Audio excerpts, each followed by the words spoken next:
Maaf Bapak Ibu, apa ada info dari Pak Ismail Suwardiweke?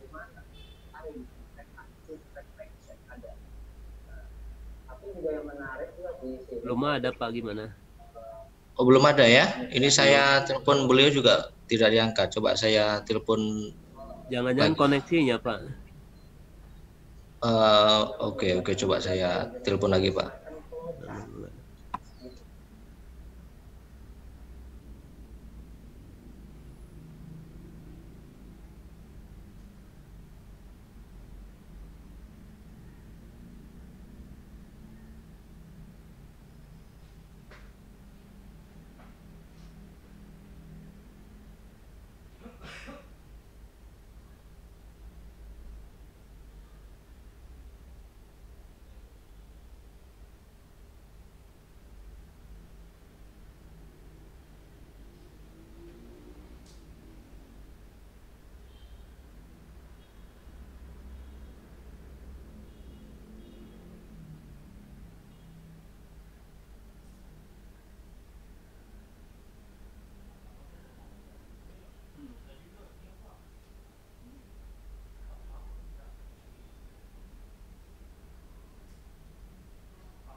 Jadi sama sekali tidak ada gangguan yang Alhamdulillah ini sudah bergabung ya Pak Ismail Suwardiweke ya. Jadi ada sisi positifnya misalnya Pak Ismail? Hadir Pak. Assalamualaikum. Oh iya. Waalaikumsalam ya. Ya silakan langsung dimulai Pak. Ini karena kebetulan saya juga di kelas. Sebentar Pak, minta tolong diizinkan share screen. Baik, saya jadikan co-host. Alright, ya silakan Pak. Oke.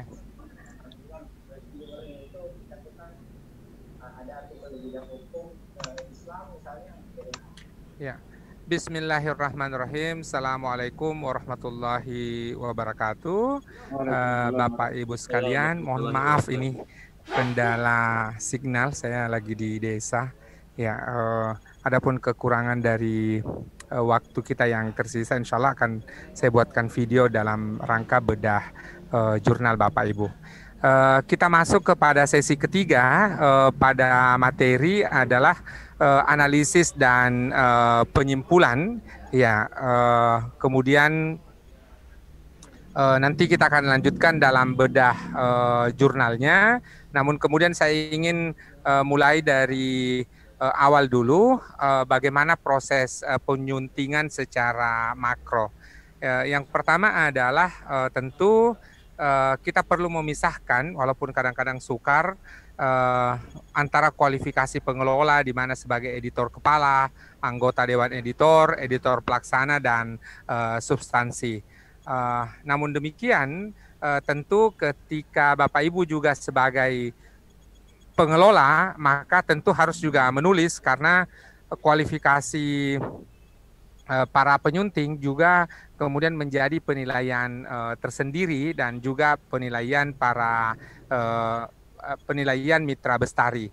Oleh karena itu harapannya 50% dari pengelola jurnal dan mitra bestari punya pengalaman dalam menulis di jurnal-jurnal dengan kualifikasi internasional.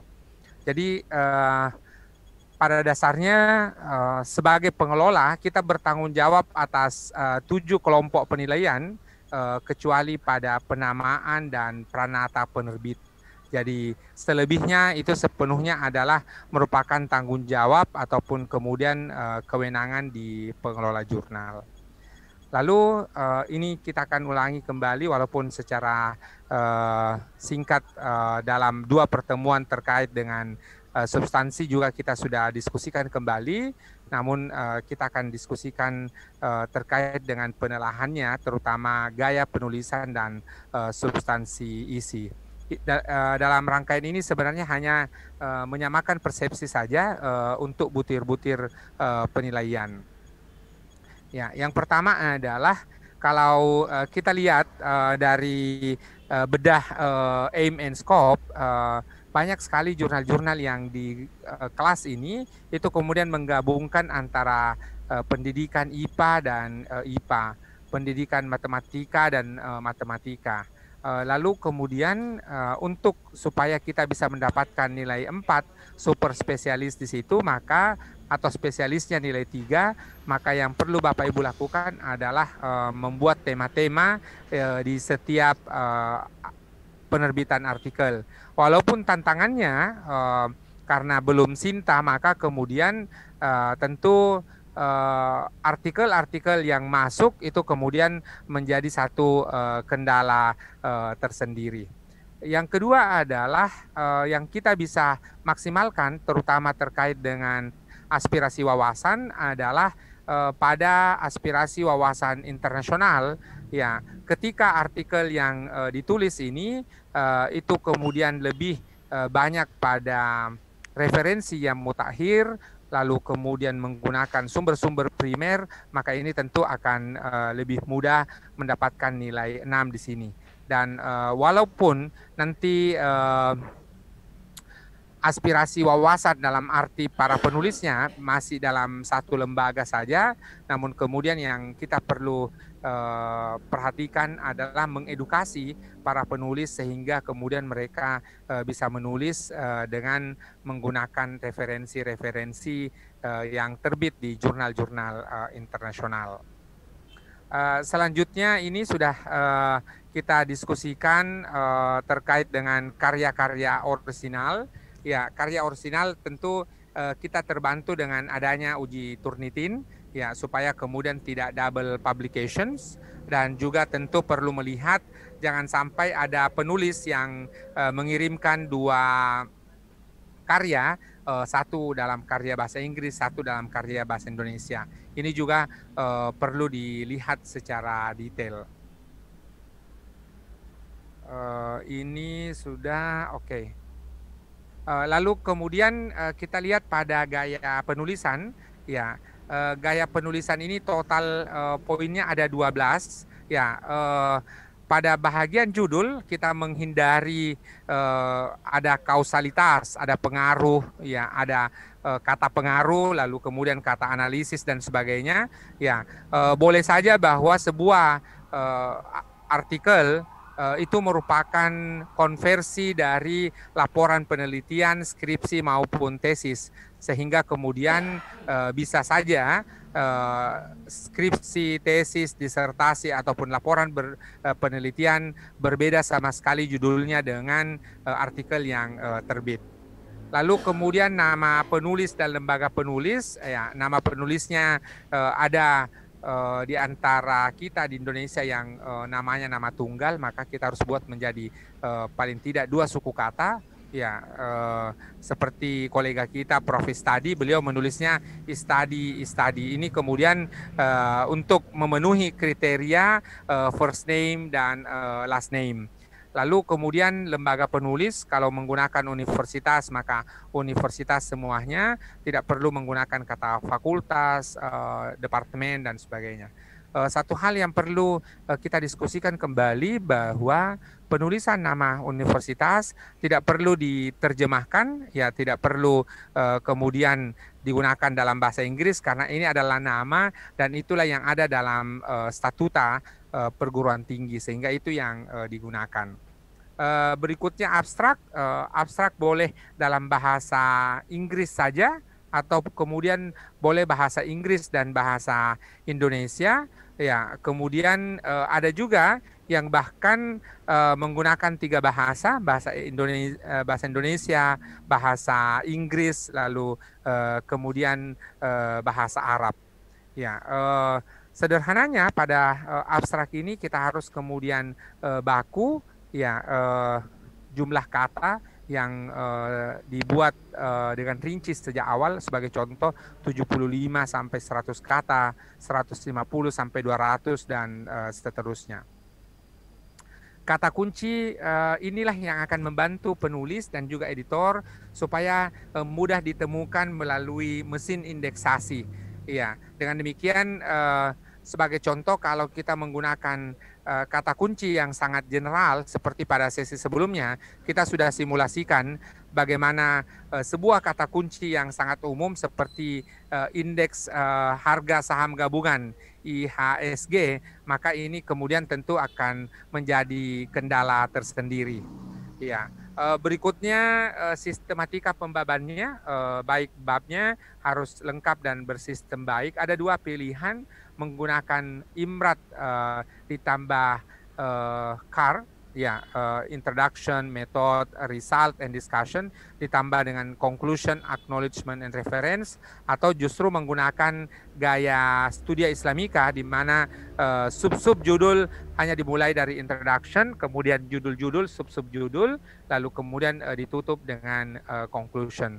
Ada juga yang menutupnya dengan bukan conclusion, tapi kemudian disebut dengan closing. Jadi dibuat secara lengkap dan sistemnya, ada kata baik, bersistem baik ini sepenuhnya adalah menggunakan author guidelines. Jadi dalam bahagian author guidelines, Bapak Ibu perlu membuatnya secara jelas dan kemudian rinci.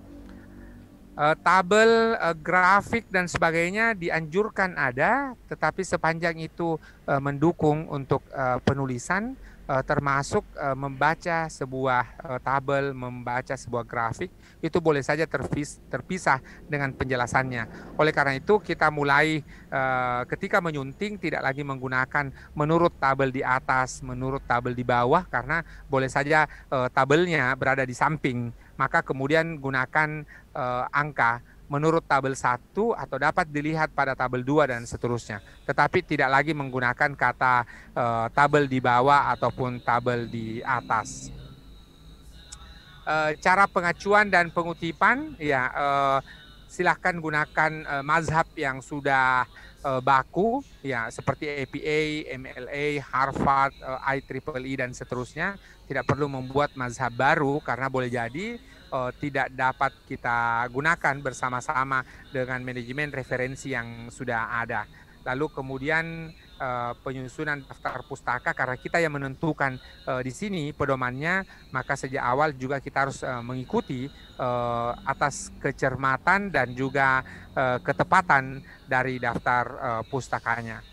Terkait dengan istilah, maka tentu kita harus terbiasa mengecek ke kamus mana yang baku, apakah apotik atau apotek, ya atlet atau atlet dan seterusnya. Termasuk bagaimana melakukan transliterasi dari bahasa Arab ke bahasa Indonesia. Ini perlu kita jaga. Bagaimana penulisan Al-Quran, ya, bagaimana penulisan tentang sholat dan sebagainya, ini sepenuhnya mengikut kepada Kamus Besar Bahasa Indonesia dan ejaan yang disempurnakan.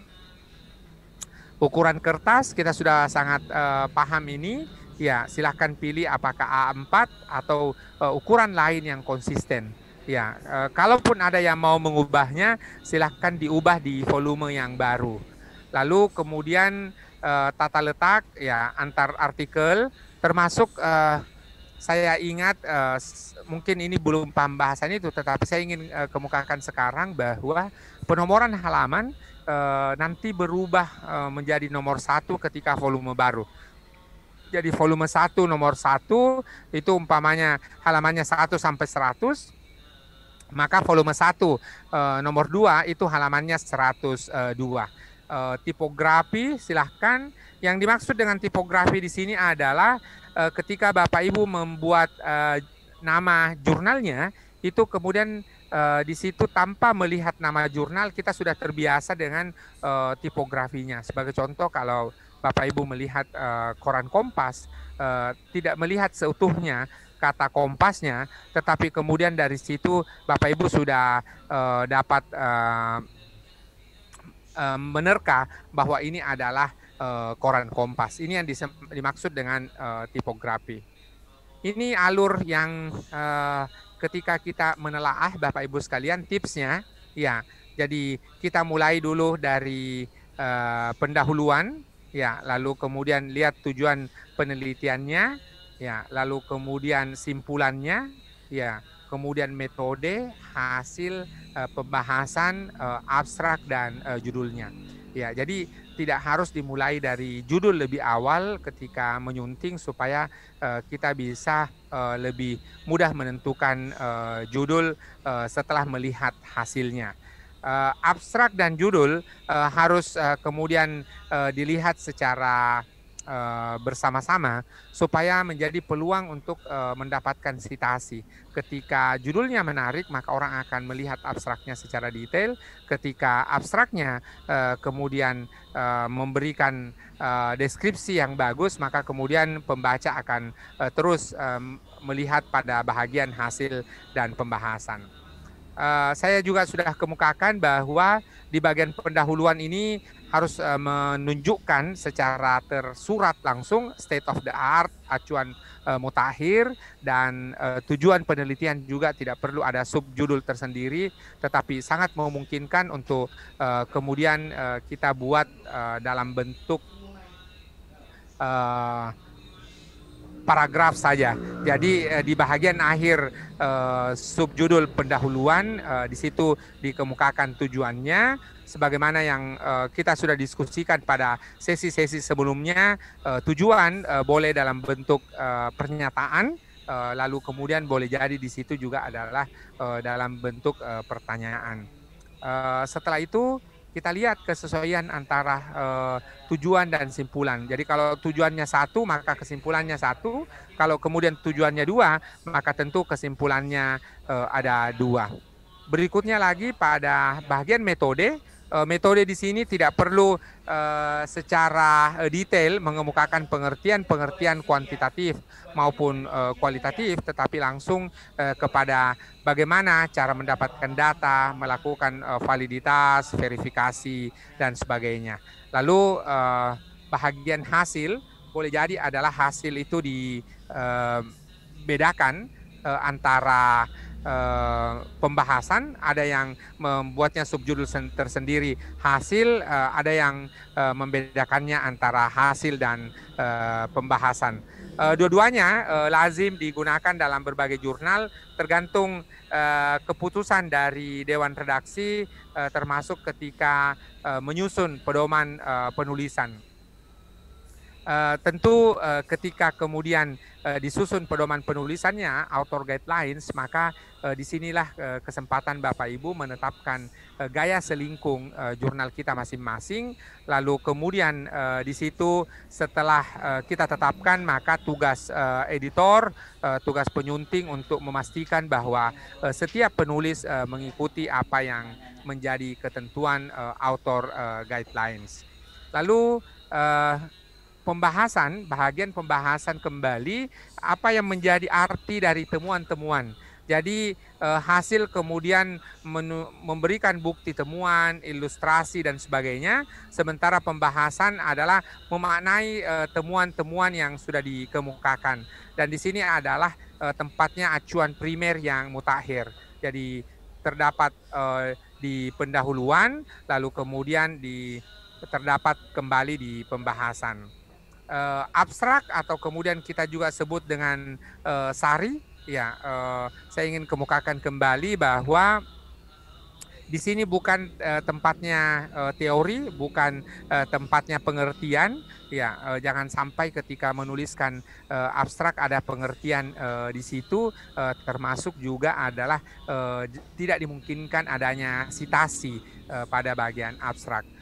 Judul, ya, terakhir ini bahwa ketika membuat judul, ya, kita perlu membuat panduan, ya, kepada para penulis kita berapa kata, umpamanya sebagai contoh maksimal 12 kata, ya, supaya kemudian itu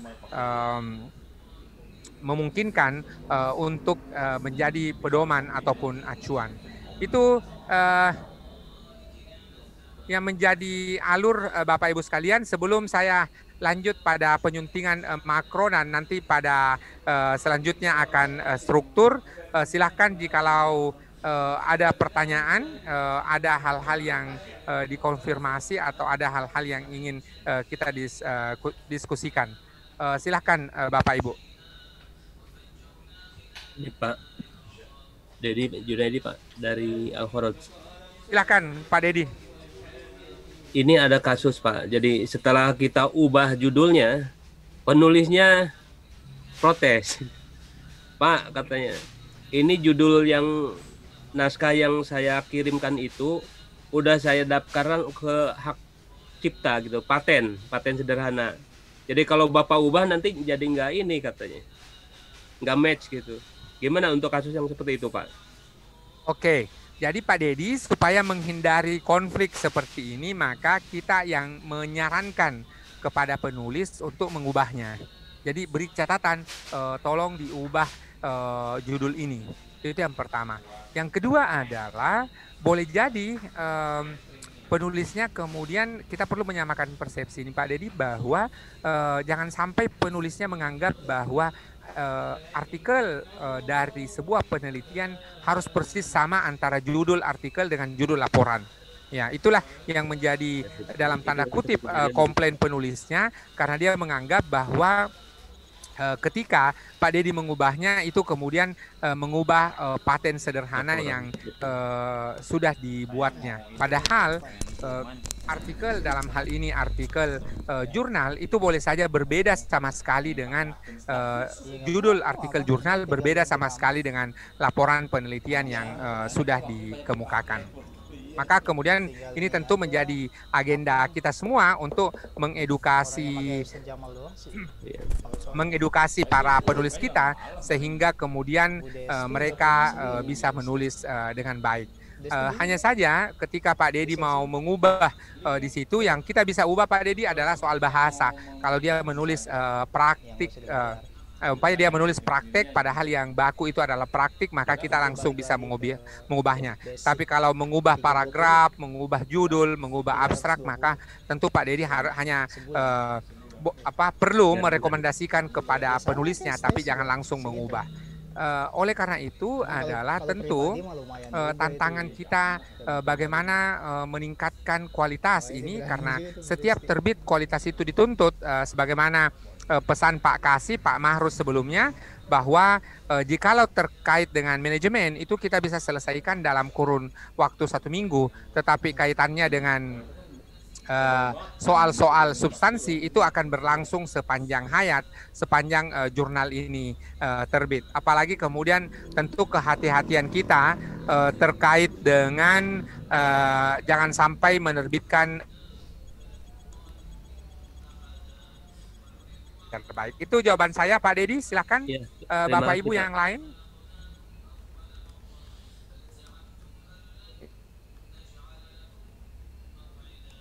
Pak, saya mau tanya Pak dari Atar Bali Pak, Bu Rita. Lanjut. Pak, misalnya gini Pak, jurnal kita ada penulis, ada autor yang mengirimkan 2 naskah, mungkin sama gitu kan Pak kan? Kemudian dia tidak kasih tahu kalau naskah itu sudah dia publishkan di jurnal yang lain dan itu sudah publish. Kemudian dia kirimkan ke kita kan, dan kita publishkan lagi gitu kan? Karena ini di edisi yang lama Pak, maksudnya kan saya kan melakukan quick submit untuk edisi yang lama gitu, di edisi 2018. Ternyata waktu saya cek gitu, ternyata itu jurnal ada di jurnal yang lain gitu Pak.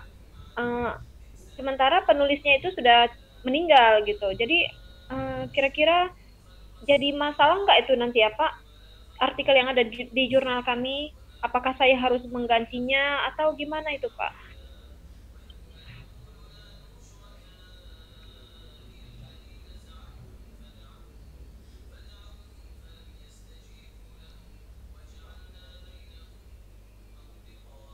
Kehilangan sinyal sepertinya Pak Wike.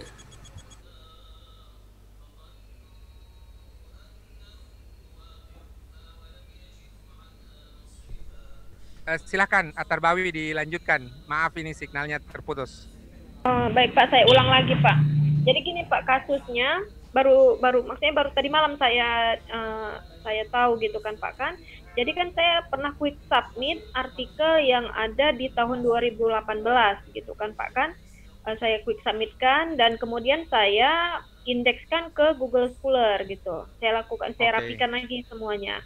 Kemudian ketika saya lagi ngecek, saya pastekan saya cari artikelnya supaya bisa saya tambahkan. Ternyata artikel dengan judul yang sama, dengan penulis yang sama, itu sudah dipublish di 2 jurnal lain selain jurnal saya gitu Pak. Nah, saya kan jadi bingung ini Pak, apakah itu harus saya buang? Karena itu kan sudah dicetak juga itu yang 2018. Apakah harus saya buang dari OJ saya gantikan dengan artikel yang lain lagi, atau harus gimana itu Pak? Sementara autornya sudah meninggal. Jadi saya nggak bisa konfirmasi ke autor gitu Pak. Ini tentu kasuistik ya Bu. Saya share screen dulu. Ibu boleh melakukan restraksi. Ya, jadi saya share di Google restraksi.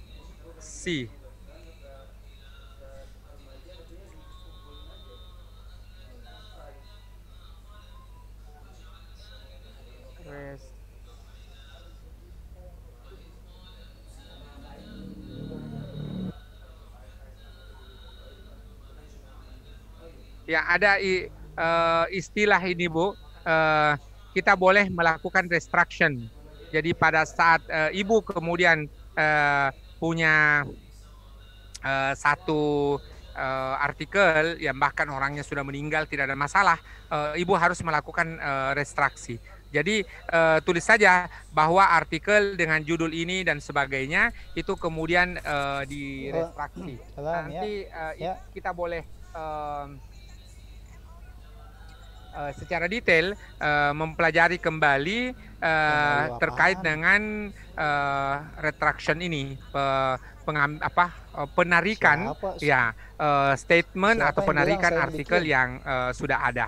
Jadi apa yang ingin saya kemukakan adalah ketika Ibu kemudian sudah mengecek bahwa artikelnya telah dilakukan dengan double publication, maka Ibu turunkan artikelnya, lalu kemudian linknya tetap ada, tetapi ketika orang mengklik link yang Ibu sudah buat itu kemudian akan muncul di website bahwa artikelnya telah diturunkan, diretraksi tadi. Itu yang pertama. Yang kedua adalah ya tentu kita doakan penulis itu mendapatkan surga, mendapatkan tempat terbaik di sisi Allah, karena kita tidak bisa komplain sama sekali karena sudah meninggal. Tetapi yang perlu kita lakukan sejak awal adalah membuat checklist ketika kemudian sebelum seorang penulis, seorang autor mensubmit ke artikelnya Ibu ke Atarbawi, maka kemudian buat checklist. Satu, pastikan bahwa artikel ini belum pernah disubmit ke jurnal yang lain. Kalau sementara disubmit kepada orang lain, disubmit kepada jurnal yang lain, maka dia harus menunggu sampai adanya keputusan artikel tersebut di jurnal yang telah dikirimi. Yang kedua adalah kita kemudian perlu melakukan pengecekan melalui akun Turnitin. Bapak Ibu yang kesulitan akun Turnitin boleh mengecek di Lazada. Ya, ini saya menyebut nama toko. Boleh mencari paket Turnitin yang murah. Ya, ada di situ pilihannya banyak, sehingga Bapak Ibu boleh menggunakan Turnitin kalau tidak bisa menggunakan Turnitin premium yang sudah yang bisa dibeli oleh lembaga kita, karena itu nilainya juga puluhan juta, bahkan 80 juta setahun untuk 100 akun, sehingga kemudian tentu lembaga-lembaga tertentu belum punya anggaran khusus tentang itu. Tetapi yang ingin saya katakan bahwa salah satu aplikasi yang sangat powerful untuk kemudian membantu para editor jurnal melakukan pengecekan sehingga tidak terjadi double publication adalah salah satunya Turnitin. Dengan menggunakan ini maka tentu Bapak Ibu akan terbantu, jangan sampai seperti tadi Ibu Rita dari Atarbawi mengalami kondisi yang sama di mana kemudian terbit dan pada akhirnya masalahnya yang terjadi justru karena penulisnya sudah meninggal sehingga kita tidak bisa melakukan komplain dan sebagainya. Itu jawaban saya terkait pertanyaan Ibu Rita dari Atarbawi. Silahkan Bapak Ibu kalau masih ada yang lain sebelum saya lanjutkan kembali. Iya Pak, saya Pak, izin. Pak Nur ya, silakan Pak Nur. Pak Nuh Pak. Pak Nuh, maaf, Pak Nuh silakan Pak Nuh. Pak, ini ada sedikit hal yang agak mengganggu saya dari sebelumnya. Karena Bapak tadi ada, Pak Dokter ada singgung masalah nomor stage ya, number tadi Pak. Dimulai dari awal tiap tahunnya kalau saya sampai selesai nomor 2-nya. Iya. Tapi karena jurnal kami sebelumnya manual gitu Pak. Jadi saya pun baru memulai pegang jurnal ini 2 tahun belakangan ini. Iya. Jadi udah nomor 7 nih Pak. Iya. Cuman kami urutkan dari awal gitu Pak. Sampai sekarang ini number tipsnya 700-an. Surat tugas itu Mas. Oke. Ya itu gimana Pak dan penilaian? Nggak apa-apa Pak Nuh. Gitu. Jadi seperti yang saya kemukakan bahwa yang berlalu biarlah berlalu. Kalau kemudian Pak Nuh membuat penomoran halamannya sejak volume 1 sampai sekarang masih itu, nggak apa-apa diselesaikan dulu tahun 2020 ini. Begitu masuk ke volume di 2021 volume baru maka dimulai dari nomor 1. Itu yang pertama. Kemudian yang kedua adalah tentu apa yang Pak Nuh lakukan saat itu adalah semata-mata karena ketidaktahuan terhadap kondisi yang ada. Maka kemudian sama dengan urusan agama kita bahwa ketika terjadi sesuatu di mana kemudian kita sendiri tidak tahu apa yang terjadi, maka kemudian itu mendapatkan permaafan. Jadi Pak Nuh jangan risau dengan soal ini, apalagi kemudian kalau soal tadi penomoran halaman itu nilainya paling tinggi kemudian akan terganggu 0,5 ataupun 1 di situ ya karena kebakuan atau bahkan 0 di situ, tapi kan Pak Nuh masih punya kesempatan untuk mengambil poin dari butir-butir yang lain terkait dengan penilaian yang lain. Lalu kemudian kita punya kesempatan untuk mengambil 100 poin. Ya, kalau kemudian Bapak sudah mengambil paling tidak 80, berarti itu kan sudah Sinta 2. Ya, turun lagi jadi Sinta 3, Sinta 4 dan seterusnya. Jadi paling tidak adalah ketika jurnalnya Pak Nuh itu kemudian sudah terindeks, maka paling tidak kan akan membantu memudahkan untuk mendapatkan artikel, walaupun ini tidak menjadi jaminan karena banyak juga penulis kita ketika kita kirimkan undangan untuk menulis, maka biasanya tidak bertanya kapan terbitnya, jadwal terbitnya, lalu kemudian apa aim and scope, tetapi biasanya lebih bertanya pada soal Sinta ataupun akreditasi dan sebagainya. Hanya saja Bapak Ibu, tentu kita sudah membahasnya di bahagian manajemen sebelum ini, bahwa paling tidak setelah short course pendampingan akreditasi jurnal ini, Bapak Ibu sudah mendaftarkan ke Moraref sehingga kemudian sudah terindeks Moraref. Ketika jurnal Bapak Ibu terindeks Moraref, maka kemudian tentu ini akan menjadi poin yang bagus sebab sudah boleh digunakan untuk pengganti skripsi di lingkungan Kementerian Agama sebagaimana keputusan Menteri Agama kita dan juga rektor di semua pimpinan perguruan tinggi itu semua sudah mengemukakan meneruskan keputusan menteri ini bahwa di lingkungan Kementerian Agama, jikalau ada mahasiswa kita yang menulis skripsi lalu ataupun menulis tugas akhir, maka dia boleh menggantinya dengan artikel yang terindeks dengan Moraref. Maka apa yang dialami oleh Pak Nuh ini bukan sesuatu yang perlu dirisaukan. Silahkan habiskan tahun ini Pak Nuh, lalu kemudian nanti pada volume berikutnya mulai dari nomor 1. Itu jawaban saya untuk Pak Nuh. Silahkan lagi boleh Pak. Kalau masih ada, silakan Pak. Ini Pak masalah nama autor gitu Pak. Saya Ya. maaf Pak, sebelumnya saya pernah kena, saya masih awam nih Pak masalah jurnal ini memang. Jadi saya belajar sana sini dari sedikit orang-orang juga kan. Sebelumnya ada berapa tahun yang lalu ada mengatakan bahwa penulisan autor yang namanya cuma satu gitu Pak. Misalnya Muhammad gitu Pak. Tidak ada last name-nya. Jadi katanya tidak perlu menuliskan Muhammad gitu Pak. Jadi cukup Muhammad saja. Jadi last name-nya itu ya buat aja misalnya titik gitu. Itu gimana tuh Pak? Karena tadi kan ada Bapak bilang ya buat aja Muhammad gitu, istilahnya gitu lah Pak. Yang namanya satu. Gimana tuh Pak? Kemudian masalah Morarep Pak. Ya, Ini silakan. Morarep ada masalah katanya Pak. Jadi gimana juga tuh Pak? Terima kasih Pak Dokter. Oke, Pak Nuh. Yang pertama soal nama Pak Nuh. Kalau saya kemudian mengikut kepada kelaziman bahwa khusus untuk jurnal kita perlu 2 suku kata. Maka ketika sebagai contoh ada orang yang namanya Muhammad, maka kita harus tuliskan Muhammad bukan titik. Sebab akan jadi masalah dalam penulisan referensi nantinya. Jadi kalau umpamanya dia namanya Muhammad, lalu kemudian berarti di gaya penulisan APA menurut Muhammad tahun 2020, lalu kemudian nanti di daftar pustaka akan tulis Muhammad lalu kemudian koma M titik. Berarti kan memenuhi first name dan last name. Tetapi kemudian jikalau saya menggunakannya titik, ini akan jadi masalah karena nanti tertulis Muhammad lalu kemudian koma titik. Nah, itu tentu akan mengganggu. Tetapi saya tidak ingin mengatakan bahwa apa yang disarankan orang tersebut itu keliru atau salah. Saya tidak dalam posisi mengatakan itu.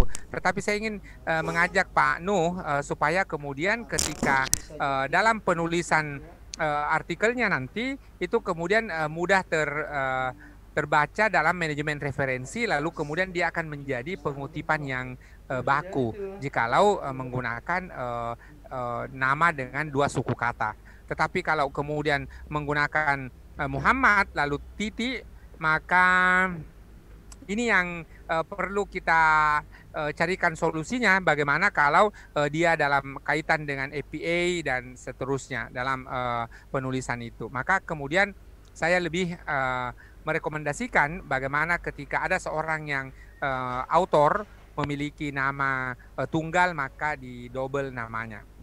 Itu yang pertama. Terkait dengan Moraref, saya kira Dewan Redaksi Moraref dalam hal ini Pak Dr. Saifuddin Zuhri itu sementara memperbaiki terus-menerus perbaikan berkelanjutan. Saya kira ini kalaupun ada masalah Pak Nuh itu segera akan diselesaikan. Ada timnya sekarang yang bahkan alhamdulillah itu di SK-kan tersendiri di Kementerian Agama dan sebuah kehormatan bagi saya untuk turut dalam Dewan Redaksi Moraref tersebut dan kemudian saya akan teruskan ke dalam grup dan menyampaikan ke ketuanya, ketua Dewan Redaksi Moraref tersebut terkait dengan masalah.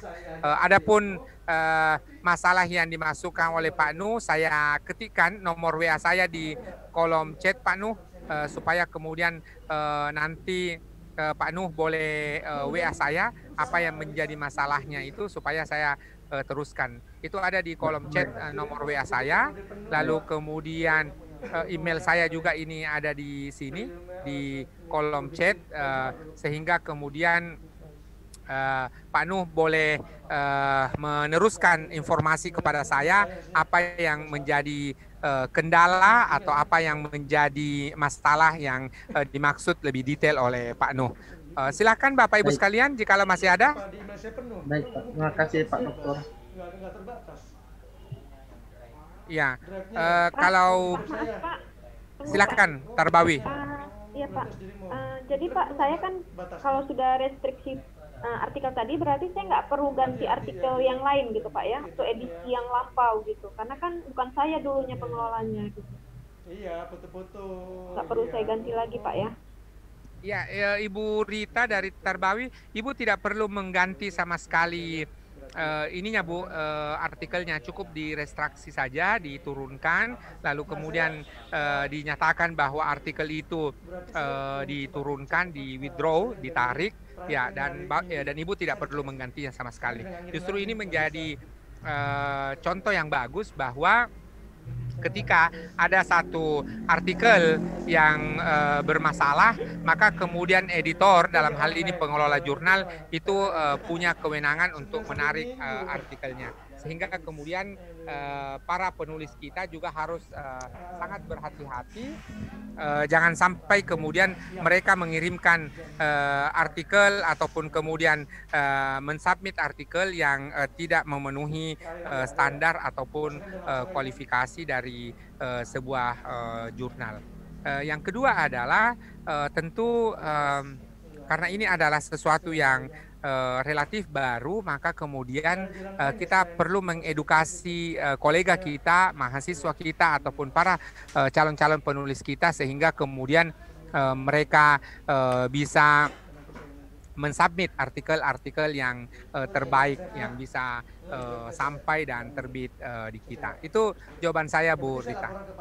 Berarti saya menuliskannya itu di jurnal histori atau di bagian mananya, Pak? Di artikel, di tautan linknya. Ibu kan ada tautan linknya yang tidak bisa diubah kan? Iya Pak, iya. Nah, oleh karena di situ cukup Ibu membuat satu file PDF, lalu kemudian buat bahwa artikel dengan judul ini semua sudah direstraksi, maka Ibu boleh mengunggah ulang kan, memasukkan kembali, ya, mengupload kembali artikel yang ada, tetapi tautannya kan pasti tidak berubah tuh, Bu. Iya Pak, iya paham saya. Maka ketika orang itu pembaca itu kemudian mengklik tautan yang Ibu sudah buat, maka yang muncul justru penjelasan bahwa artikel ini sudah direstraksi. Ibu tidak perlu menggantinya, Ibu tidak perlu membuat artikel baru dan seterusnya. Apalagi juga bahwa ini terjadi di masa lalu, dan Ibu sudah justru bagus karena sudah menemukan kondisinya bahwa terjadi masalah atau terjadi sesuatu yang keliru dalam urusan ini. Iya Pak, baik Pak, terima kasih. Saya Pak Muhajir, Pak. Silakan Pak Muhajir. Saya ingin bertanya, Pak, setelah dilakukan restriction, apakah itu nanti akan berpengaruh terhadap akreditasi jurnal, Pak? Karena Pak Muhajir sudah melakukan manajemen yang bagus, tata kelola yang bagus, maka tidak ada pengaruhnya sama sekali. Justru kemudian kita akan sangat mengapresiasi Pak Muhajir karena sudah bekerja dengan baik.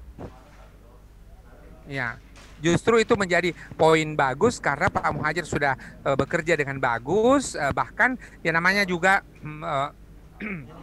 pengelola jurnal juga, kalau kita mengikut ke lagu itu bahwa para pengelola jurnal juga adalah manusia, tentu tidak luput dari kesalahan. Tetapi kemudian ketika seorang pengelola jurnal bahkan bisa menemukan bahwa ada sebuah artikel yang double publication atau bahkan terjadi plagiat dan seterusnya, maka ketika dilakukan restraksi ini adalah sebuah kesempatan yang sangat bagus, sehingga kemudian memberikan contoh bahwa justru Pak Muhajir itu sudah bekerja dengan baik.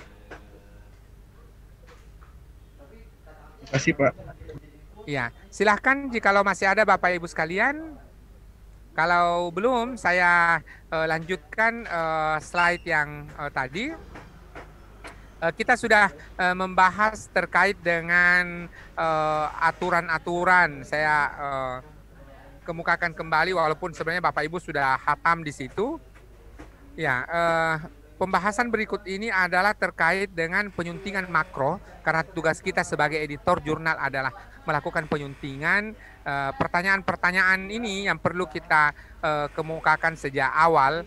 Apakah naskahnya perlu disusun ulang, reorganisasi, ada hubungan antara kalimat dan paragraf, karena biasanya para penulis di Indonesia subjek, predikat, objek saja kadang-kadang tidak berhubungan. Ya, lalu kemudian apakah bahasa yang digunakan itu adalah bahasa tulis, bukan bahasa percakapan.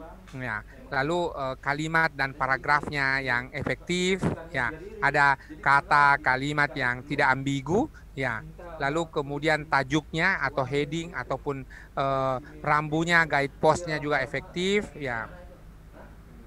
Perhatikan kembali keselarasan antara pendahuluan dan penutupan, ya. Lalu kemudian jangan sampai ada pernyataan yang tidak logis, ya. Sebagai contoh, ini berkali-kali saya kemukakan. Ada orang yang bertanya, kapan nih kita coffee morning? Lalu jawaban temannya, coffee morningnya sore aja. Nah, itu kan sebuah contoh dalam percakapan yang bahkan tidak logis, ya, karena terjadi kalimat, kalau kita tuliskan itu menjadi kalimat yang tidak selaras antara satu istilah dengan istilah yang lain.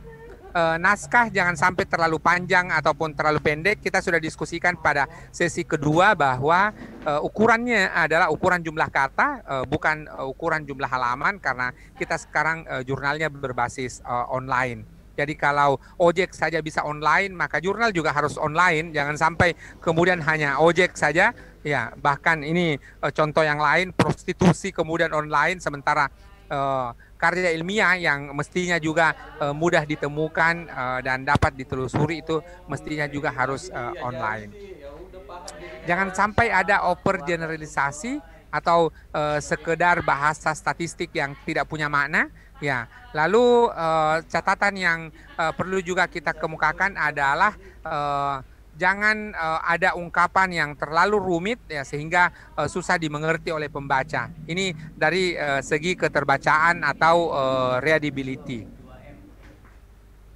Terkait dengan kebahasaan atau penyuntingan mikro, bahwa penyunting harus peka akan ejaan. Tadi satu contohnya praktek menjadi praktik, ya, kemudian apotek, ya, dengan apotik umpamanya, atlet dengan atlet, itu satu contoh kecil bagaimana ejaan.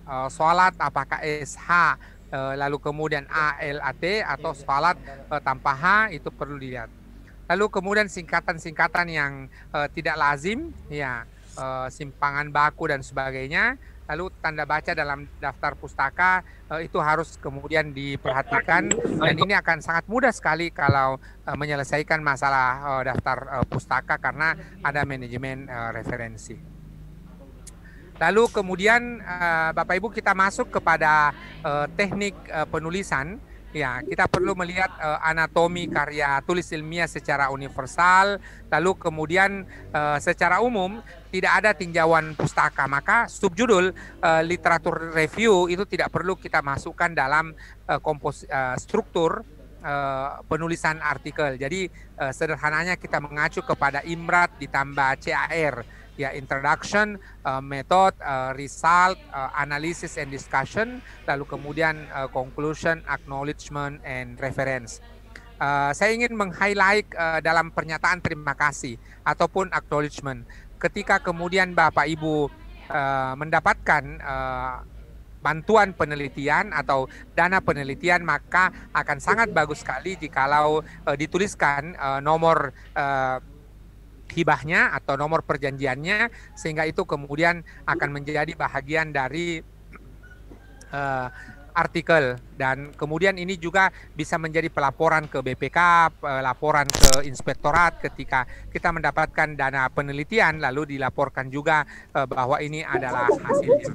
Yang kedua adalah termasuk dalam kaitan dengan skripsi, kita harus membiasakan mahasiswa kita, kalau Bapak Ibu membimbing skripsi, pernyataan terima kasih itu cukup kepada orang-orang yang membantu secara langsung. Tidak perlu ucapan terima kasih kepada pacar, karena jangan sampai lain yang dinikahi, lain pula yang diberi ucapan terima kasih. Dan itu akan menyulitkan bagi para pustakawan. Ada orang yang mau menikah, Pak, saya mau ganti skripsinya. Kenapa?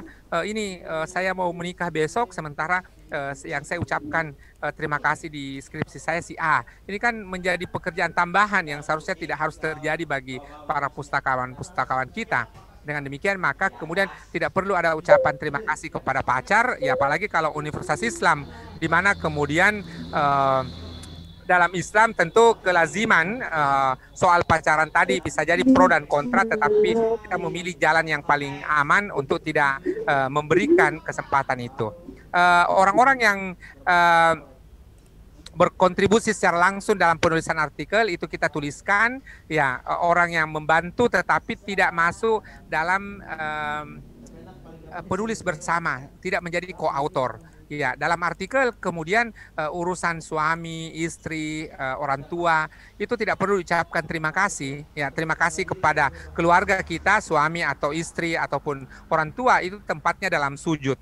Ya, tempatnya dalam doa, bukan tempatnya dalam artikel. Maka kemudian saya merekomendasikan tidak perlu ucapan terima kasih kepada orang tua ataupun keluarga kita dalam soal-soal artikel. Tetapi yang kita ucapkan terima kasih adalah orang-orang yang membantu, tetapi tidak masuk dalam co-author atau penulis bersama. Sementara orang yang menulis sekecil apapun sumbangannya, maka kemudian dia harus menjadi penulis bersama. Dan jangan sampai kemudian praktek yang terjadi di masa lalu, ada orang yang di suatu perguruan tinggi itu kemudian mengambil skripsi mahasiswanya, dan pada perkembangan selanjutnya skripsi itu kemudian diterbitkan dan justru nama mahasiswa dihilangkan. Ini sebuah praktek akademik yang tidak bagus karena justru menyalahi prinsip-prinsip akademik. Lalu kemudian ini yang saya kemukakan tadi, ada dua anatomi karya ilmiah, ada yang universal, pendahuluan, bahan dan metode atau metodologi, hasil dan pembahasan lalu simpulan. Sementara sebagai contoh di jurnal organisasi manajemen ada pendahuluan, teknik penarikan sampel, hasil dan pembahasan lalu penutup. Ini anatomi karya ilmiah. Bapak Ibu perlu menentukan anatomi karya ilmiah yang Bapak Ibu gunakan dalam karya ilmiah yang Bapak Ibu dalam jurnal yang Bapak Ibu asuh. Saya mulai dari judul. Ya, idealnya adalah judulnya tepat, singkat dan jelas, menarik. Ya, hindari kata yang klise, ada kata pengaruh, penelitian pendahuluan, studi dan seterusnya. Ya, akan bagus kalau judul yang positif, tidak mengandung kata kerja, ya, lalu kemudian terdiri atas 12 sampai 15 kata. Ya, ada dua ada dua bahasa, bahasa Indonesia dan bahasa Inggris dalam kata kuncinya. Ya, lalu kemudian soal kata kunci perlu sekali diperhatikan, jangan sampai sesuatu yang general atau generik sehingga kemudian menyukarkan kita dalam urusan pengindesan. Itu soal judul. Masih soal judul, ini contoh-contohnya pengaruh tingkat inflasi, suku bunga, kurs dolar, uang beredar, dan IHSG terhadap kinerja reksadana saham. Ini masih seperti laporan penelitian. Atau contoh yang lain, pengaruh ekonomi makro, price book value, earning per share, dan return on equity perusahaan terhadap harga saham. Masih seperti laporan penelitian. Atau yang lain lagi adalah analisis faktor-faktor yang mempengaruhi daya saing industri kecil, menengah, makanan dan minuman berdasarkan Porter's Diamond Model di kota Sukabumi. Ini juga masih merupakan laporan penelitian sehingga kita harus convert kepada artikel jurnal. Itulah kemudian tadi saya kemukakan satu bagan bahwa ketika kita menyunting artikel, maka akan sangat bagus sekali kalau ini salah satu alurnya adalah dimulai dari pendahuluan, tujuan penelitian, simpulan, metode, hasil, pembahasan abstrak, lalu kemudian kita ke judul. Jadi ketika kita menyunting, jangan memulainya dari judul karena boleh jadi nanti akan berbeda dengan hasilnya. Itulah kemudian perlunya judul itu kita perhatikan di bahagian akhir. Berikutnya lagi adalah penggunaan kata dan, titik koma, dan itu perlu diperhatikan. Sebagai contoh, tingkat inflasi dan suku bunga. Ya, atau contoh yang lain, tingkat inflasi, suku bunga, ya, kurs dolar, uang beredar, dan IHSG. Ini perlu diperhatikan dalam penulisan komanya. Lalu kemudian basis kredit, ya, ataupun authorship. Pertama adalah ada 2 unsur di sini, yaitu ada penulis dan alamat. Ya, penulis adalah orang-orang yang terlibat langsung dalam proses penulisan, baik perencanaan, pelaksanaan, analisis, sintesis, dan penulisan itu. Orang-orang seperti pimpinan lembaga atau pimpinan proyek tidak perlu menjadi nama ataupun autor dalam artikel tersebut. Ya, nama penulis ditulis dengan lengkap tanpa gelar. Tadi kita sudah membahasnya bahwa akan sangat bagus kalau 2 suku kata. Ya, urutan nama penulis sepenuhnya diserahkan kepada autor. Kita menerima apa adanya dari penulis, ya, tidak perlu mengubah ataupun mengatur ulang di situ. Itu adalah kewenangannya di tim penulis. Lalu kemudian siapa yang menjadi corresponding author? Boleh orang yang sama, boleh orang yang berbeda. Ya, itu kemudian ada penulis pertama, kedua, ketiga, dan seterusnya. Karena kalau di Indonesia itu sangat berhubungan dengan kenaikan pangkat. Sementara kemudian corresponding author adalah orang yang menjadi penanggung jawab artikel tersebut. Ya, ini menjadi 2 bacaan yang Bapak Ibu boleh baca kembali. Ada tulisan Rumawas dan ada tulisan Hunt terkait urusan ataupun urutan nama penulis. Berikutnya adalah kita boleh menggunakan double affiliation.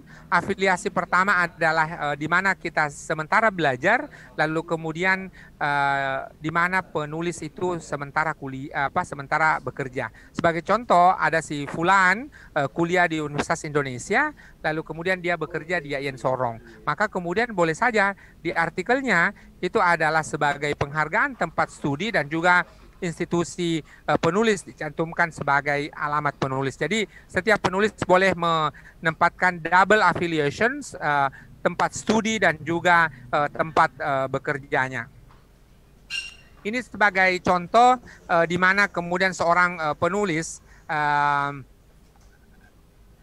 seorang mahasiswa yang sementara belajar di sebuah perguruan tinggi, sebagai contoh namanya Wisnu Mahardika, nomor 1 itu kemudian Departemen Biologi Institut Pertanian Bogor, lalu kemudian nomor 2 itu Departemen Biologi Universitas Indonesia. Artinya saudara Wisnu Mardika Putra itu kemudian adalah mahasiswa di Institut Pertanian Bogor, lalu kemudian nomor 2 dia adalah pegawai ataupun dosen di Departemen Biologi Universitas Indonesia.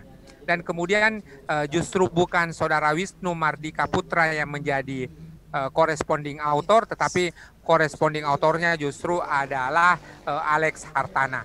Jadi antara penulis pertama boleh berbeda dengan corresponding author. Ya, kita akan lihat bagaimana yang kita sebut dengan penulis korespondensi atau corresponding author. Pertama, dia adalah orang yang bertanggung jawab pada isi artikel. Lalu kemudian tentu setiap orang dalam penulisan artikel tersebut harus menyetujui semua konten, semua isi yang akan dipublikasikan. Maka termasuk jikalau seorang mahasiswa bimbingan kita mau mempublikasikan artikelnya, maka ketika nama pembimbing diikutsertakan, maka pembimbing harus mengetahui hasil penelitian yang akan dipublikasikan. Lagi-lagi urutan nama penulis itu dibicarakan dalam tim, tetapi kalaulah artikel itu berasal dari skripsi, maka kemudian sesorongnya ya artikel itu dengan nama pertama adalah justru orang yang menulis skripsi itu. Ya, ini yang perlu kita lihat. Jangan sampai justru nama mahasiswa kita justru menjadi nama yang terakhir. Saya lanjutkan ke abstrak. Ya, ini sebagai contoh saja, maksimum 200 kata, boleh kurang 150 atau 100, bahkan 75, tergantung dari keputusan Bapak Ibu. Sebuah abstrak dapat dibaca mandiri jangan ada singkatan, kutipan, tabel, gambar, merek dagang, sitasi dan sebagainya. Ya, perlu ditulis dalam 2 bahasa, bahasa Indonesia dan bahasa Inggris. Kalau Bapak Ibu mau menggunakan 3 bahasa akan sangat bagus sekali supaya keterbacaannya bisa lebih luas. Ya, tapi saya juga belum pernah mendapatkan di Indonesia jurnal yang lebih dari 3 bahasa. Ya, tidak perlu juga kita tambahkan bahasa Mandarin, bahasa Spanyol. Akhirnya 2 halaman pertama itu sudah berisi abstrak. Jadi cukup bahasa Indonesia, bahasa Inggris, kalau kita mau tambahkan bahasa Arab. Abstrak ini adalah tadi saya kemukakan sebagai jendela pertama kali di mana kita akan mendapatkan peluang sitasi.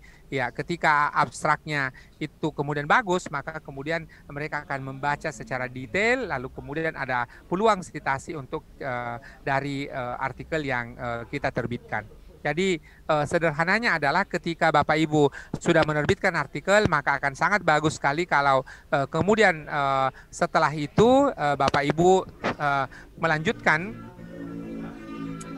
dengan melakukan penyebarluasan di media sosial ataupun di grup WhatsApp atau pesan pendek. Artikel-artikel itu boleh diklik oleh orang lain. Tidak hanya terkait dengan soal manajemen saja, kita biasa menemukan ada pengolah jurnal yang membuat namanya one day one click, itu boleh, tetapi pada saat yang sama perlu juga kita lakukan adalah supaya artikel-artikel yang kita terbitkan juga disitasi. Sebuah abstrak berisi latar belakang, pendekatan, hasil, dan simpulan penting. Ya, biasanya ada kata artikel ini menunjukkan bahwa, ya, atau artikel ini menyimpulkan dan seterusnya. Jadi ingat, tidak ada teori, tidak ada pengertian, tidak ada sitasi dalam sebuah abstrak. Saya beralih ke kata kunci, Bapak Ibu sekalian. Kata kunci di sini adalah akan memberi kemudahan bagi kita untuk menelusuri artikel. Makna yang digunakan itu khas dan jelas, lalu 3 sampai 5 kata, ya. Lalu kemudian kata kunci yang digunakan itu ada dalam judul atau ada dalam pokok bahasan, dan Bapak Ibu perlu memberi rekomendasi kepada para penulis untuk mengacu kepada thesaurus, ya, supaya kemudian ada kesamaan sinonim dari kata yang digunakan. Saya berhenti sampai di kata kunci di sini. Silahkan Bapak Ibu jikalau ada pertanyaan, ada hal-hal yang dapat kita diskusikan. Ya, lalu kemudian sebelum saya lanjut, di slide ini masih ada masih ada lebih dari 10 slide sebelum kita ada bedah jurnalnya sedikit. Ya, kita masih punya waktu kurang lebih 40 menit. Ya, nanti kekurangan atas keterlambatan saya mengikuti sesi ini, saya akan buatkan video sehingga Bapak Ibu boleh menonton video bedah jurnalnya. Silakan Bapak Ibu, kalau ada pertanyaan silakan sebelum saya lanjut ke bagian pendahuluan, bagian awal tadi. Waalaikumsalam, silakan Bu. Silakan. Halo Pak Weke. Apa kabar? Silakan. Semoga sehat ya. Ini Prima, pertemuan keberapa nih baru hadir? Oh ada. Oh ada. Maaf, saya yang tidak memantau. Maaf, silakan lanjut Uni Prima. Ya, makasih informasinya. Saya tertarik mengenai abstrak Pak Weke. Jadi di dalam abstrak kita tidak perlu menyatakan sitasi ya Pak Weke. Misalnya kita mengambil atau kita compare penelitian kita dengan penelitian hasil penelitian dari ahli-ahli atau pakar-pakar lain, tidak perlu kita masukkan di dalam abstrak. Bukan tidak perlu Bu, bahkan tempatnya komparasi itu bukan di abstrak itu. Jadi Uni ini ketika menyunting abstrak dari calon-calon penulis kita itu kemudian sarankan mereka hanya menuliskan tadi. Saya share kembali screen yang tadi. Terkait dengan abstrak itu, apa yang harus kita tuliskan adalah hanya ini Uni, ulasan singkat yang akan menjelaskan isi tulisan, dimulai dari latar belakang, lalu kemudian pendekatan atau metode yang digunakan, hasilnya, lalu simpulannya. Berarti di sini kan belum ada porsi atau belum ada posisi kita untuk menggabungkan ya atau membandingkan dengan temuan orang lain. Jadi di bagian abstrak itu Uni belum ada slot, belum ada porsi untuk kemudian melakukan perbandingan. Adapun perbandingan yang kemudian Uni tuliskan itu nanti adanya di diskusi. Oke. Ya. Kalaupun mau dalam pendahuluan kan ada juga tuh yang istilahnya apa itu yang Pak Wed. Iya, di bagian pendahuluan Uni juga perlu menuliskan state of the art, tetapi kan bukan pendahuluan di situ. Di situ adalah lebih kepada menjelaskan bahwa publikasi tentang ini sudah pernah ditulis ini, tetapi kalau ada kata tetapi atau ada kata dengan demikian ada dibandingkan, itu berarti bahwa ada sesuatu yang baru dalam penelitian yang Uni tuliskan. Oh, berarti di bagian apa ya, background of the study ya? Yes, state of the art. Ya, state of the art. Ya, jadi kalau di penulisan tesis atau penulisan skripsi biasanya kita menyebutnya literatur review, tetapi karena ini adalah sepenuhnya artikel jurnal, maka kemudian kita tidak ada sub yang kita tuliskan dalam literatur review. Oke, terima kasih Uni. Silakan yang lain lagi. Ya Pak, saya Pak. Ada replay nggak? Silakan Pak, dilanjutkan. Ya, ini masalah di Google tadi Pak. Ya. Masalah menghindari kata frase. Pengaruh tadi saya udah jelas Pak. Cuman di dalam bahasa penelitian pendahuluan itu masuknya gimana Pak, di dalam konteksnya yang masuk di dalam bahasa judul gitu, kata-kata judulnya.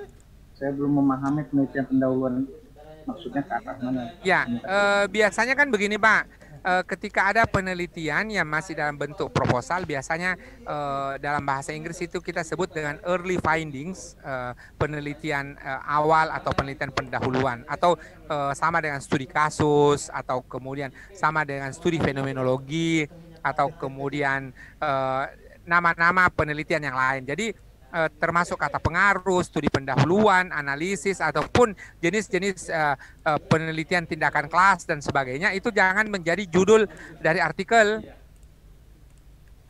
Ya, jadi itu hanya sebagai contoh, karena kan biasanya kalau kita melakukan penulisan proposal kan kita melakukan studi pendahuluan atau early findings atau penelitian lebih awal. Ketika kemudian Bapak melakukan itu dan mau mempublikasikan itu, tidak perlu dituliskan dalam bentuk judul, ya, sehingga kemudian ketika itu dituliskan menjadi artikel, maka Pak Nuh dalam hal ini ketika mengkonversi laporannya tidak perlu kemudian dituliskan sebagai laporan dalam bentuk studi pendahuluan dan sebagainya. Jadi sederhananya Pak Nuh, bahwa semua jenis-jenis penelitian ketika dikonversi menjadi artikel tidak perlu dituliskan nama penelitiannya, cukup di bagian metode saja. Baik, terima kasih Pak. Ya, silahkan Bapak Ibu kalau masih ada. Kalau belum, saya lanjutkan kembali. Tadi kita sudah selesai di abstrak, maka kemudian saya lanjutkan di bagian pendahuluan.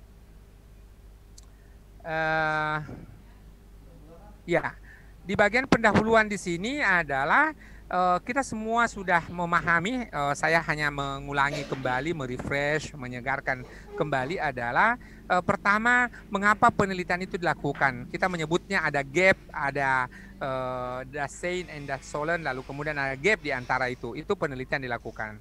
Yang kedua adalah ada uraian permasalahan apa yang akan diteliti.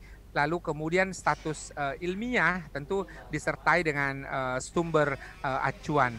Namun pernyataan-pernyataan yang umum tidak perlu ada sumber acuannya. Ya, hanya saja memang bahwa jikalau kita ingin memberikan data, maka kita harus punya acuan. Sebagai contoh kalimatnya di sini, Sungai Ciliwung tidak layak digunakan untuk kehidupan sehari-hari karena tingkat polutannya tinggi.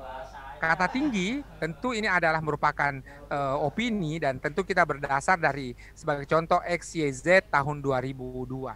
Ya, Termasuk di bagian pendahuluan perlu ada tujuan, lalu akan sangat bagus kalau kita bisa tuliskan dalam bentuk 3 sampai 4 paragraf.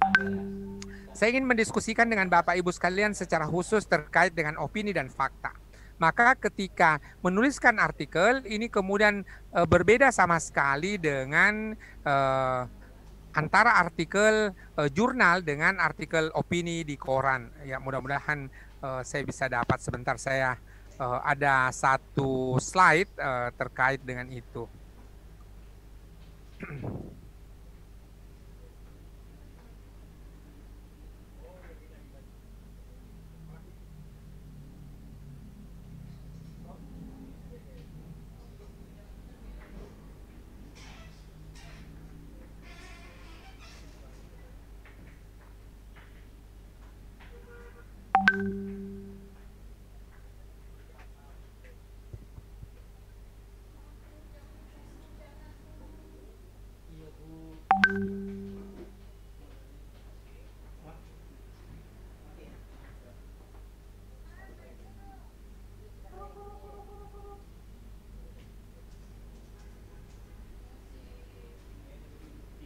Iya, saya ingin menunjukkan bahwa ternyata ketika kemudian kita mendapatkan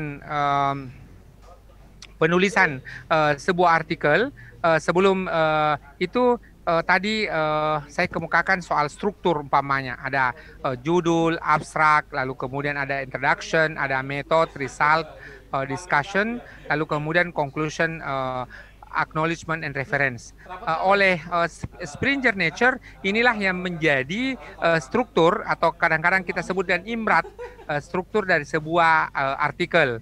Berbeda dengan sebuah tulisan opini di koran, di mana kemudian disesuaikan dengan gaya selingkung masing-masing koran tersebut atau majalah tersebut, sehingga kemudian antara satu koran dengan koran yang lain, antara satu majalah dengan majalah yang lain itu akan berbeda. Maka itu yang membedakan yang pertama. Lalu kemudian kita akan lihat ternyata dalam menyunting artikel jurnal paling tidak ada 4 masalah yang sering muncul ya di kita selaku pengelola jurnal. Yang pertama adalah 40% masalah yang sering muncul adalah tidak menggunakan jurnal, tidak menggunakan sumber yang primer. Maka jawabannya sederhana adalah kita gunakan jurnal ataupun proceeding. Begitu pula masalah yang lain adalah pustaka yang lama, maka kita sarankan 10 tahun terakhir. Ada rujukan yang tidak tepat, maka supaya rujukannya akurat, kita rekomendasikan untuk menggunakan manajemen referensi, dalam hal ini Mendeley atau Zotero. Lalu kemudian yang terakhir, penulisan daftar pustaka itu sering menjadi masalah, maka kita harus merekomendasikan supaya ada konsistensi dan mengikuti salah satu model penulisan referensi. Ini yang kemudian membedakan antara jurnal dengan koran, dan tentu sangat terkait dengan bagaimana pengelolaan jurnal yang Bapak Ibu lakukan. Ini di pendahuluan saya lanjut, ya. Lalu kemudian bahan dan metode, ya. Pada bahagian kalau IPA biasanya ada bahannya, tetapi karena kita masuk dalam kategori ilmu sosial, itu kemudian hanya metode saja. Di sini adalah metode yang dipublikasikan, apa sumbernya. Kalau ada modifikasi kita harus jelaskan, ya. Lalu kemudian dituliskan dalam bentuk kalimat pasif. Lalu kemudian cara penarikan sampel kalau kita ada sampelnya atau subjek penelitiannya. Prosedur analisis, ya, bagaimana mengumpulkan data, lalu kemudian cara perhitungan dan seterusnya. Ini lebih kepada hal-hal yang operasional, tetapi lagi-lagi kita harus menghindari pada soal definisi. Selanjutnya hasil adalah, di bagian hasil adalah penyajiannya harus bersistem. Kalau diperlukan penjelasan terkait tabel dan gambar, ya, yang sederhana, dan tadi saya sudah kemukakan bahwa tabel dan gambar itu sepenuhnya kemudian bisa dibaca sendiri. lalu kemudian ada data ilustrasi yang memungkinkan adanya penafsiran untuk memperhatikan masalah. Ini hasilnya. Terkait dengan ilustrasi harus diberi nomor dan judul. Ya, judul merupakan frase yang berdiri sendiri, tidak terkait dengan yang lain. Lalu kemudian pembaca dapat memahami data yang ditampilkan secara mandiri tanpa membaca teks yang kita kemukakan. Lalu ada kunci-kunci informasi yang ada di situ. Jadi baik teks maupun tabel itu bisa dibaca secara berasingan tanpa perlu terkait antara satu dengan yang lainnya. Oke, masih terkait ilustrasi adalah ilustrasi boleh disimpan pada halaman terpisah dari teks, disimpan dalam bentuk nomor, ya. Jangan dibuat dalam bentuk scan, tetapi salah satu rekomendasinya adalah Microsoft Excel program, kalau itu kemudian berupa tabel dan sebagainya, sehingga kita bisa insert ke dalam Word, ya, supaya bisa dibaca secara detail oleh sistem.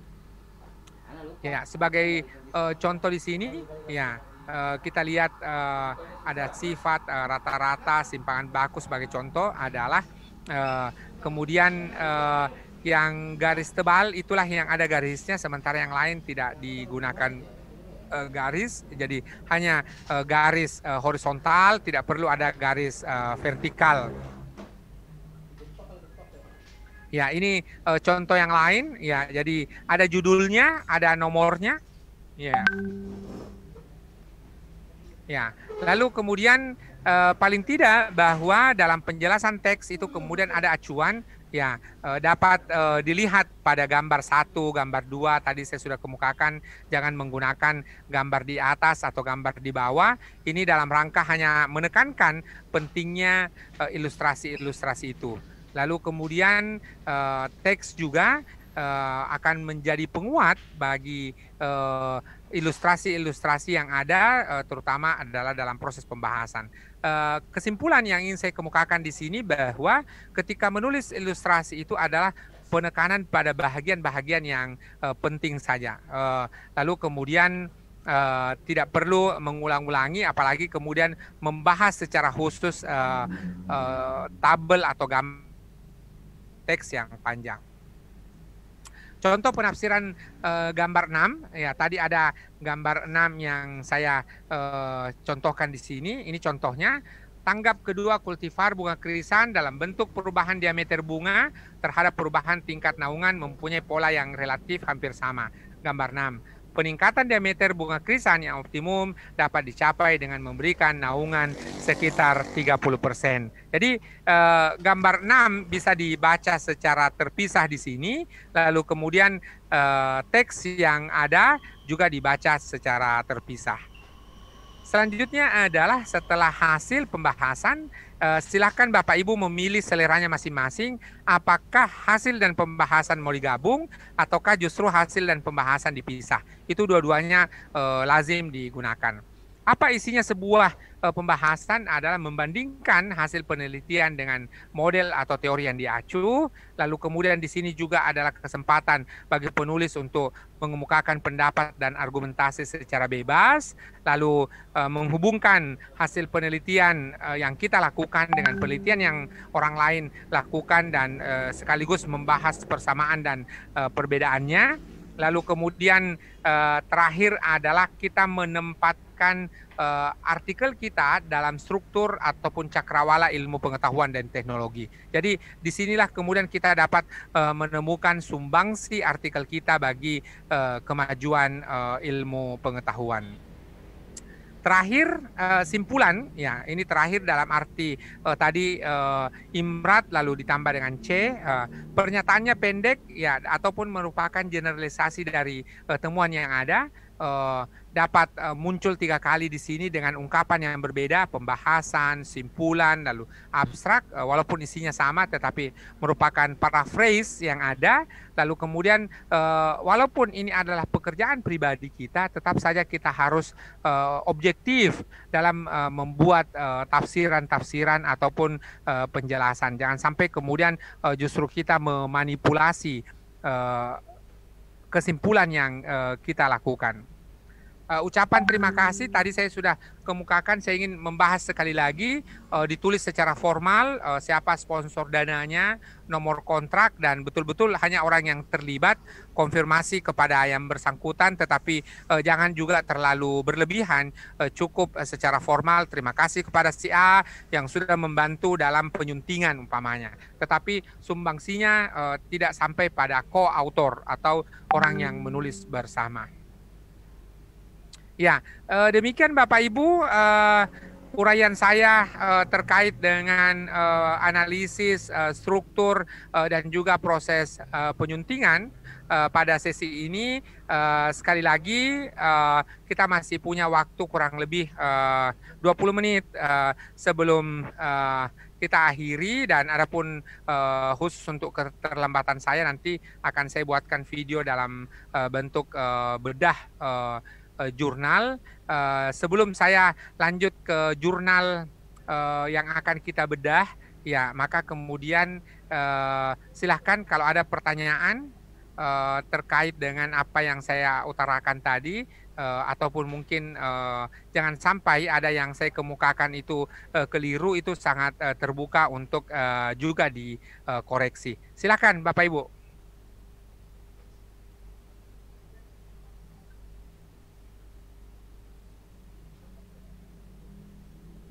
Ya, kalau belum, kita langsung ke bedah jurnalnya.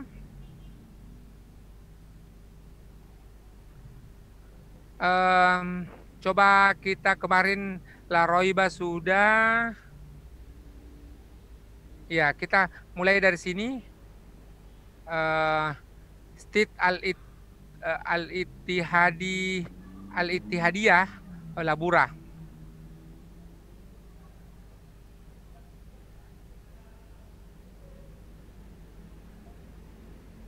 Ya, oke. Kita mulai dari author guidelines.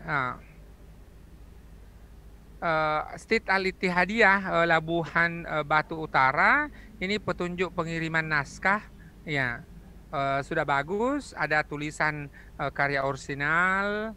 Lalu naskah dikirim dapat berubah konseptual. Naskah keilmuan, sistematika sudah ada. Ya, naskah dikirim mengikuti aturan penulisan karya ilmiah dan menggunakan catatan kaki, oke. 1,5 spasinya. Ya, tentang catatan kaki ada aturannya detail, contoh-contoh. Ya, hanya saja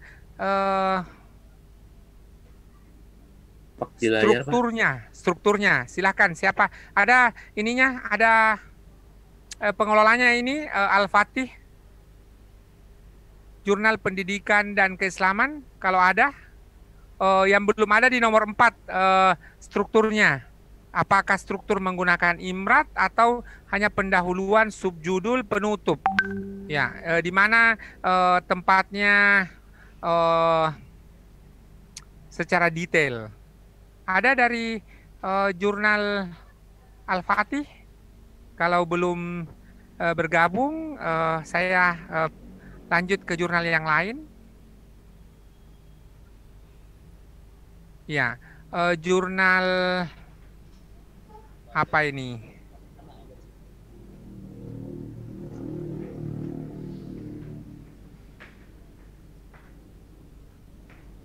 Jurnal Az-Zahab.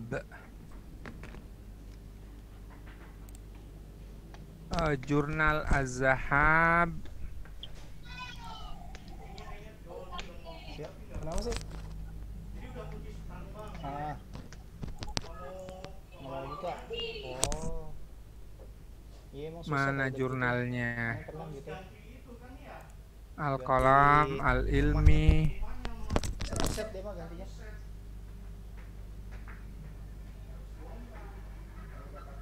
Ini jurnal Az-Zahab.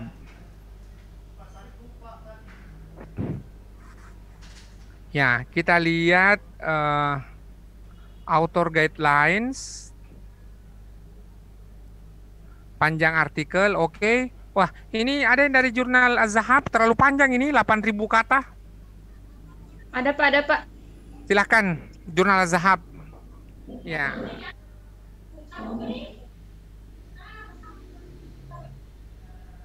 Oh. Ya, silakan dilihat itu author guidelines. Pertama, panjang artikel 3.000 sampai 8.000. Terlalu panjang ini, Bu. Yang kedua adalah hanya panduan-panduan umum, tetapi justru panduan khususnya tidak terwadahi. Ya. Lalu kemudian setiap artikel akan diuji ke plagiatan. Kayaknya Ibu bikin istilah baru ini. Apa itu keplagiatan? Terlalu tinggi tuh, Bu, 30%. Ya, judul. Jadi ini sebenarnya persyaratan umum yang Ibu kemukakan untuk tukang ketik, ini bukan untuk penulis. Ya. Nama penulis, abstrak, pendahuluan, metode, hasil pembahasan. Ini simpulan dan saran. Tadi kan kita mendiskusikan ini, Bu, IMRAT ditambah CAR, introduction, method, result, analysis, discussion, conclusion, acknowledge, and reference. Tidak perlu ada dan sarannya. Kenapa tidak perlu ada saran? Karena kan itu biasanya ada di laporan penelitiannya atau deskripsi. Iya, Pak. Ya, lalu kemudian Ibu konsisten gunakan bahasa Indonesia, tidak perlu menggunakan tambahan bahasa Melayu nih, daftar rujukan. Iya, Pak. Ya, sama nih, Bu, perlu seperti tulisan saya tadi juga yang keliru. Ibu tulisannya Mendeley, ini bukan Mandeley. Atau ini boleh jadi ada merek baru nih, Mandeley. Ya. Di edit kembali ya, Bu. Ini dari Iya, Pak. Jurnal Ekonomi dan Bisnis Islam Az-Zahab. Oke, saya lanjut ke Jurnal Asy-Syukriyah.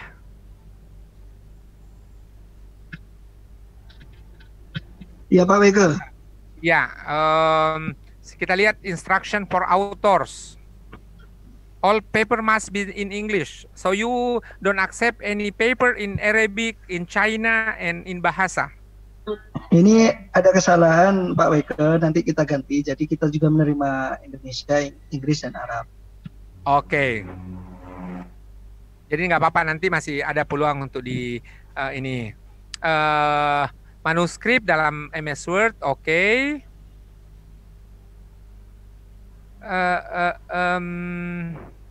Justru ini semua panduannya, coba kita lihat lagi ini Asy-Syukriyah 1, 2, 3, 4, 5, 6, 7, 8, 9. Tidak ada komposisi apa yang Bapak gunakan? Atau ada ya di nomor berapa nih? Berapa yang Bapak gunakan, apakah menggunakan struktur IMRAT ditambah CAR atau menggunakan yang model yang satunya?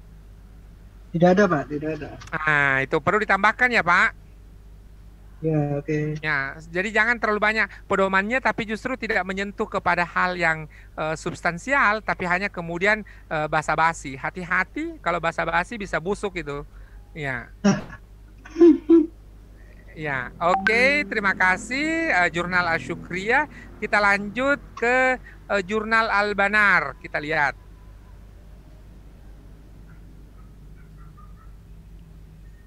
Jurnal Al-Banar, mana author guidelines. Oke, Bapak Ibu boleh menggunakan istilah yang seperti ini, author guidelines, guide for author, instruction for author, silahkan digunakan. Hanya saja memang perlu konsisten. Oke, ada yang dari jurnal ini Al-Banar, Jurnal Pendidikan dan Pengajaran.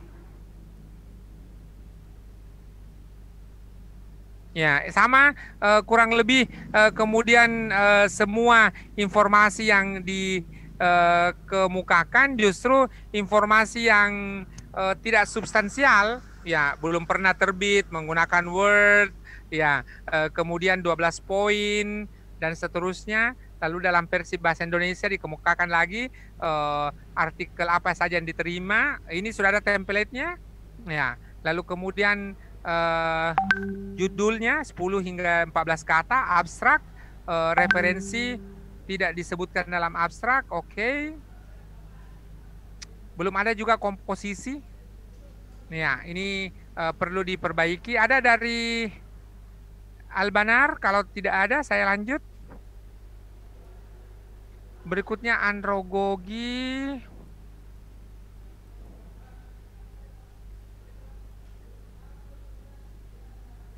Androgogi kita lihat author guidelines, oke. Paper should discuss the theme of Islam, Muslim society, and other religions, written either in English or Arabic. Ya, perlu dicek nih Pak. Ada pengelolanya Andragogi, tulisannya Jurnal Ilmiah Pendidikan Agama Islam, tetapi menerima pendidikan agama lain. Berarti kan lain judulnya, lain isinya dong nantinya nih. Author guidelines-nya mohon diedit ini. Ya, paper must be typed in 1/2 space. Paper length panjang banget nih, 10.000 kata. Ya, padahal paper-paper yang terbit di Science Direct, di Elsevier itu biasanya maksimal 4.000 kata. Ini justru 6.000 sampai 10.000. Bisa jadi tesis nih, bisa jadi skripsi kalau 10.000 kata. Kami di Universiti Kebangsaan Malaysia, tesisnya, disertasinya itu kemudian boleh dalam 10.000 kata. Abstract, full name, Arabic word, ya, apalagi.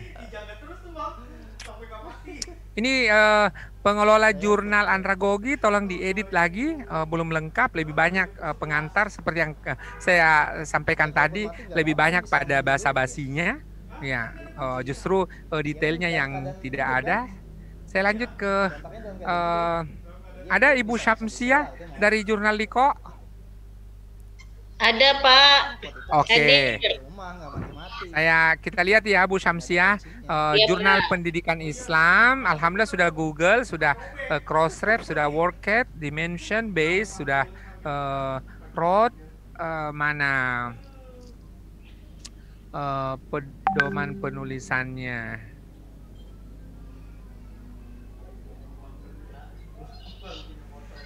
Ya, checklist, oke, bagus Bu, sudah ada checklistnya. Ini author guidelines. Ya, Ibu kemudian mau menggunakan bahasa Indonesia atau bahasa Inggris atau dui bahasa, karena di author guidelines digunakan bahasa Inggris tapi di dalamnya justru kemudian bahasa Indonesia nih. Bahasa Indonesia boleh, bahasa Inggris boleh Pak. Bukan. Ibu kan di pedoman-pedoman jurnalnya sudah menggunakan istilah-istilah bahasa Inggris tuh Bu. Publication ethics, author guidelines, reviewer guidelines, dan seterusnya. Sementara isi dari setelah subjudul justru Ibu menggunakan bahasa Indonesia nih. Maka Ibu kemudian perlu konsisten supaya kemudian nanti ketika Ibu mendaftar ke DOAJ tidak mendapatkan kesulitan, atau bahkan author guidelines-nya ini dibuatkan langsung dalam bentuk template saja. Ya, ini kan di sini nih karena terlalu panjang Ibu lakukan. Tuh, ini yang Ibu tuliskan ini langsung saja dalam bentuk dalam bentuk template. Template dah ada Pak. Ya, ini maksud saya di sini nih. Tapi penjelasan tentang pedoman bagi penulis tidak ada karena Ibu langsung lihat nih.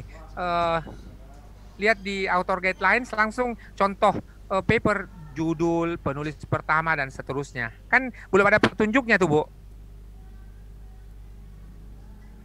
Ya, baru langsung contoh kan. Nah, ini kalau contoh Ibu masukkan ke dalam bentuk template-nya. Bukan langsung di sini, tetapi yang perlu diperhatikan adalah ada pengantar-pengantar seperti tadi. Oke, itu dari Ibu Syamsiah di apa Bu, TBH ini? Ya, oke. Terima kasih Bu Samsia. Selanjutnya kita ke Pak Zainul Kamal, Jurnal Tafhim Al-Ilmi.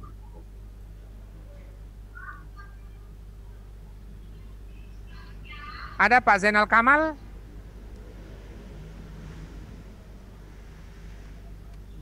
Ini jurnalnya lumayan sudah mapan karena sudah volume berapa nih?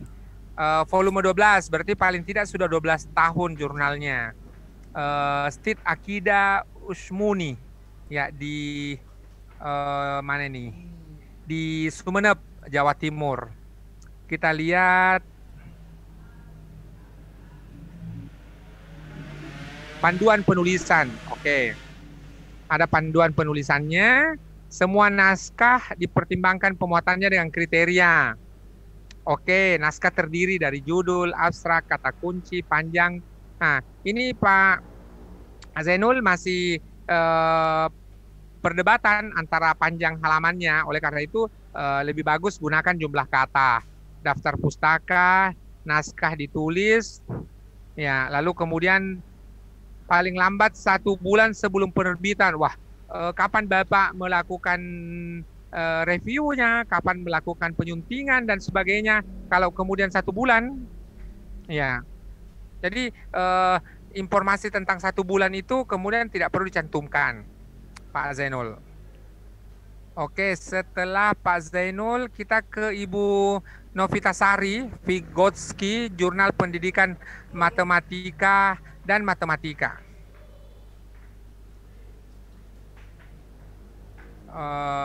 Oke, mana nih?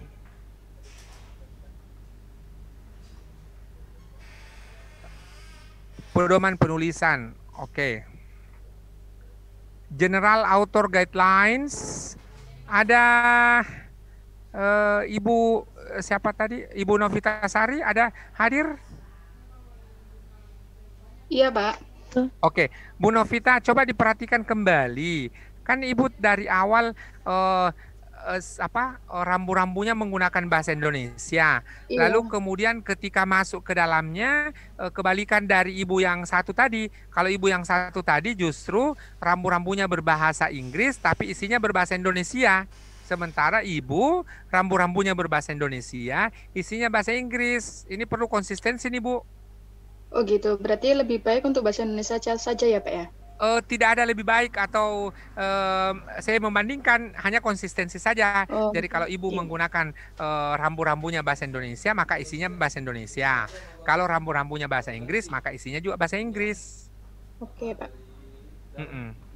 Seperti itu. Oke, nanti diedit lagi ya, Bu. Ini itu saja komen saya pertama. Ibu selaraskan antara rambu-rambu dan panduannya. Baik Bapak, akan kami perbaiki. Oke, ada Pak Khairul Muslimin dari Jurnal Komunikasi Islam An-Nida. Ini dari Unisnu, Universitas Islam NU. Ya.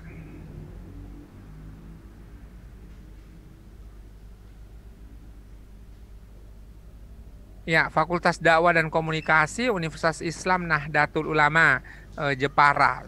Juga sudah volume 12, berarti sudah 12 tahun. Mana ya? Author Guidelines, Editorial Team, Section Policy, Focus and Scope.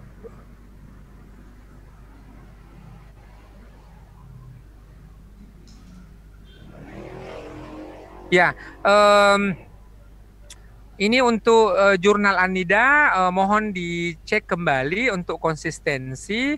Apa yang saya ingin kemukakan adalah ada yang masih menggunakan bahasa Indonesia, Focus and Scope, ya, FOKUS. Ya, kalau memang mau bahasa Inggris silahkan digunakan bahasa Inggris. Kalau mau bahasa Indonesia digunakan bahasa Indonesia. Tidak ada yang lebih baik, ya tidak, bukan pada perbandingan baik atau tidak baik di sini, tetapi pada soal konsistensi saja.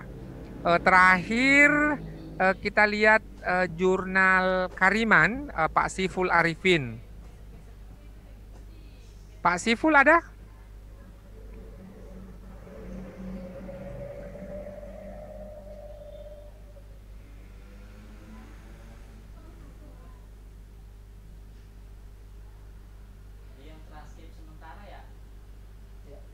Ya, kalau Pak Siful ada, silahkan dicek kembali jurnalnya nih Pak.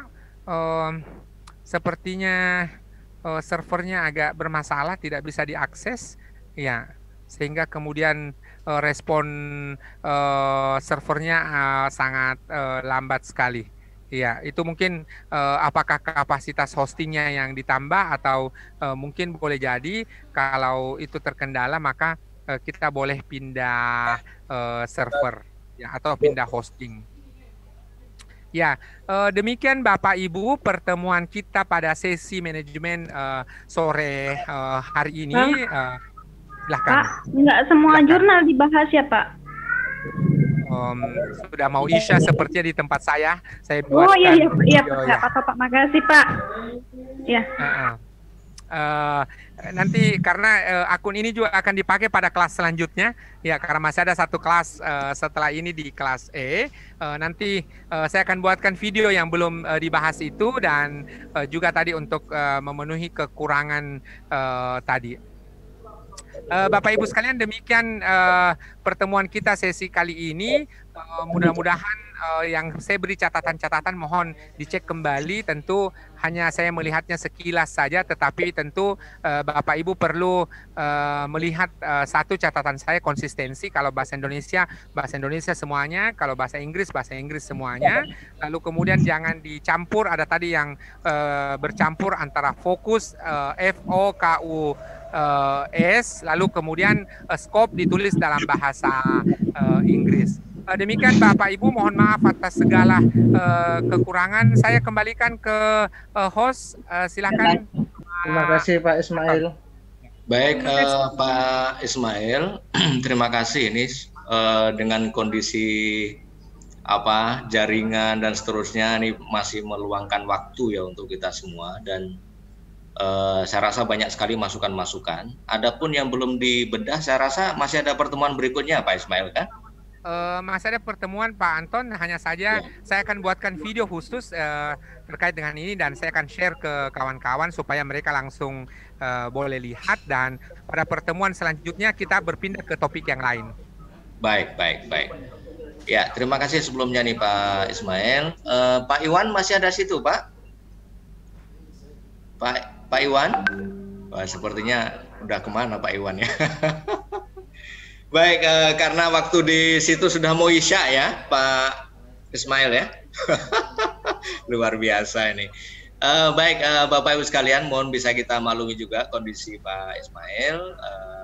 Pastinya semua masukan tadi akan sangat bermanfaat untuk kita semua. Dan mari kita akhiri bersama pertemuan hari ini. Masih ada pertemuan berikutnya lagi. Mohon tetap bersemangat kita, insya Allah nggak terasa minggu depan kita akan memasuki hari-hari terakhir ya, dan insya Allah akan masih ada masukan. Oh ini Pak Iwan, saya persilakan Pak Iwan, mungkin ada yang mau disampaikan Pak Iwan, Pak Kasih.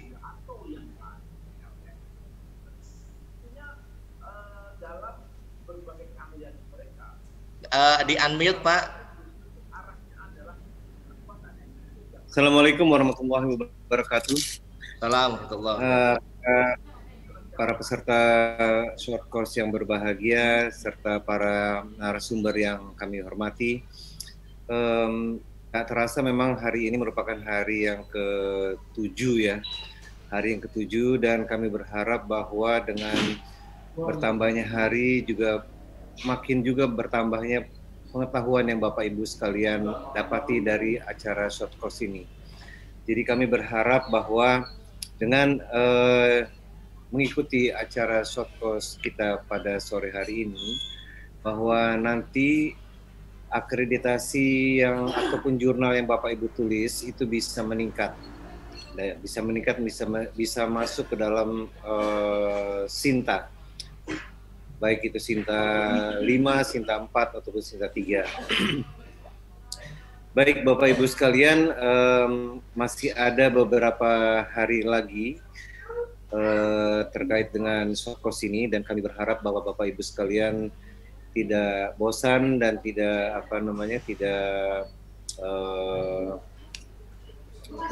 dan semakin semangat untuk mengikuti acara kita ini sampai akhir, sehingga nantinya Bapak Ibu sekalian mendapatkan ilmu dan pengetahuan yang sangat bermanfaat. Baik Bapak Ibu sekalian, demikianlah ucapan dari saya. Saya ucapkan terima kasih sekali lagi. Wabillahi taufiq wal hidayah. Wassalamualaikum warahmatullahi wabarakatuh. Waalaikumsalam warahmatullahi wabarakatuh.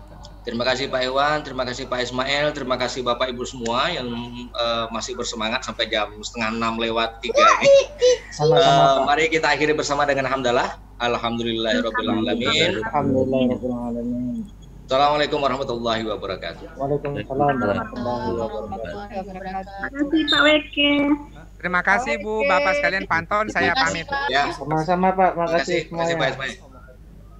Pak Iwan, Pak Anton. Ya Bu, ya Bu. Ya, terima kasih.